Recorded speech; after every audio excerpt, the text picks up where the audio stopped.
ഏറ്റവും പരമ്പരാഗതമായി ഒട്ടും രാസചേരുവകളില്ലാതെ നല്ല ശുദ്ധമായ അത്തറുകൾ നിർമ്മിക്കുന്നത് നമ്മുടെ രാജ്യമാണ്. കഥ പറയാം. അത്തറിൻ്റെ മണമുള്ള മണ്ണും മണ്ണിൻ്റെ മണമുള്ള അത്തറും. ഉത്തർപ്രദേശിലെ കന്നൗജിനെ ഞാൻ അങ്ങനെ വിശേഷിപ്പിക്കുന്നതിനൊരു കാരണമുണ്ട്.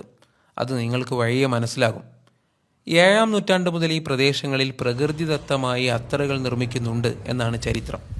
1000-ലേറെ അത്തർ നിർമ്മാണശാലകൾ നിലവിൽ കന്നൗജിലുണ്ട്.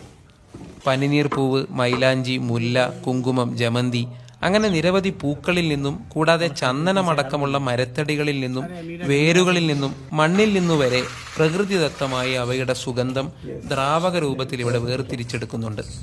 അതൊന്ന് നേരിൽ കാണാനാണ് ഞാനിവിടെ എത്തിയിരിക്കുന്നത്. മൈലാഞ്ചി പൂക്കളും പനിനീർ പൂവും മുല്ലയുമാണ് ഇന്നിവിടെയുള്ളത്. സീസണിനനുസരിച്ചാണ് ഇവയുടെ ലഭ്യത. ഈ ചെമ്പുപാത്രത്തിൽ അല്പം വെള്ളവും അതിനു മുകളിൽ പൂക്കളും നിക്ഷേപിക്കുന്നു. ഒരു പാത്രത്തിൽ മൈലാഞ്ചി പൂക്കളും മറ്റൊന്നിൽ മുല്ലയും ബാക്കിയിൽ പനിനീർ പൂക്കളുമാണ് നിലവിൽ നിക്ഷേപിച്ചിരിക്കുന്നത്. പാത്രം ശരിയായി അടച്ചുവെച്ച് ചുറ്റും മണ്ണ് തേച്ചെടുക്കുന്നു. പിന്നീട് ഈ പാത്രത്തിൽ നിന്നൊരു കുഴൽ വെള്ളത്തിലിറക്കി വെച്ച മറ്റൊരു ചെറിയ ചെമ്പുകുടവുമായി ബന്ധിപ്പിക്കുന്നു. ശേഷം പ്രധാന ചെമ്പുപാത്രത്തിന് താഴെ തീ കത്തിച്ചെടുക്കുന്നു. പാത്രം ചൂടാകുന്നതോടെ അകത്തെ വെള്ളവും പൂക്കളിലെ ദ്രാവകവും നീരാവിയായി പതിയെ ഈ പൈപ്പ് വഴി ചെമ്പുകുടത്തിലെത്തുന്നു. ഇവിടെ എത്തുന്ന നീരാവി തണുക്കുന്നതിന് വേണ്ടിയാണ് കുടം വെള്ളത്തിലിറക്കി വെച്ചിരിക്കുന്നത്.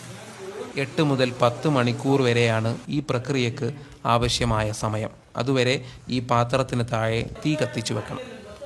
നീരാവിയായി കുടത്തിലെത്തിയ ദ്രാവകം പക്ഷേ പ്രധാന പാത്രത്തിലെ വെള്ളവും പൂക്കളിലെ ദ്രാവകവും ചേർന്ന മിശ്രിതമാണ്. ഇതിൽ നിന്ന് വെള്ളം മാറ്റിയെടുക്കണം. അതിനായി ഈ കുടം ഒരു ദിവസം അനക്കാതെ വെക്കണം. അതുവഴി വെള്ളം താഴേക്കും പൂക്കളിൽ നിന്നുള്ള ദ്രാവകം എണ്ണ രൂപത്തിൽ മുകളിലേക്കും വേർതിരിഞ്ഞു വരും. കുടത്തിന് താഴെ ക്രമീകരിച്ച ദ്വാരം വഴി പിറ്റേന്ന് വെള്ളം മാത്രം പുറത്തെടുക്കും. ബാക്കി വരുന്ന എണ്ണയാണ് പൂക്കളുടെ പ്രകൃതിദത്തമായ അത്തർ. അത് മറ്റു പാത്രങ്ങളിലേക്ക് മാറ്റി സൂക്ഷിച്ചു വെക്കുന്നു. പക്ഷേ കുടത്തിന് താഴെ ഇപ്പോഴും വെള്ളവും അത്തറും കലർന്നിരിക്കാനുള്ള സാധ്യതയുണ്ട്. അങ്ങനെ വരുന്ന മിശ്രിതത്തിൽ നിന്ന് വെള്ളം മാറ്റിയെടുക്കാൻ മറ്റൊരു വഴിയുണ്ട്. ഒട്ടകത്തിൻ്റെ തോല് കൊണ്ട് നിർമ്മിക്കുന്ന ഒരു തോൽപാത്രമാണിത്.